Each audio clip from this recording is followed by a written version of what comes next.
আজকে কিছু খাইতে মন চাইতেছে না, মনে চাইতেছে কোনো কিছু ঝাল ঝাল খাইতাম, ভালো লাগতো। তো ভাবলাম তো ডাল আছে, মুসুরি ডাল আছে, ডালগুলো আমি ভিজাই নিলাম। কিছুক্ষণ ভিজা রাখার পরে ভিজতে পরে আমি বাড়তাছি ডালগুলা।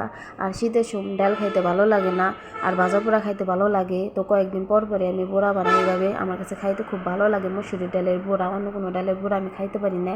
তো ডালগুলো আমি বাইটা নিছি, বাইটা সুন্দর করে মাখাই নিছি, যা যা লাগে সব কিছু দিয়ে। আর এখানে আমি একটু ঝালটা বেশি করে দিছি, ঝাল ঝাল খাইতে মন চাইতেছে দেখে। তো বড়াগুলো আমার ভাজতাছি আর খাইতাছি আমি। তো জিবলে পানি এসে গেছে, ওখনই খাইয়ে ফেলাইতেছি। আর সবগুলা বাইজা ফেলাইলাম। তো বাজার পরে আমি এখানে কিছু মরিচ ভাজা নিতেছি। বড়া বাজম, শুকনা মরিচ বাজম না, এটা কোনো কথা। শুকনা মরিচ তো ভাজা দিয়ে বড়া দিয়ে খাইতে তো অনেক মজা লাগে। আর শুকনা মরিচগুলা ভাজা নিছি আর বড়াগুলা ভাজা নিছি, সবগুলা বড়া ভাজা শেষ। আর এইদিকে আমার প্রিয় খাবার পুঁই শাকের বিচি, এগুলা থাকলে তো আমার আর কিছুই লাগে না।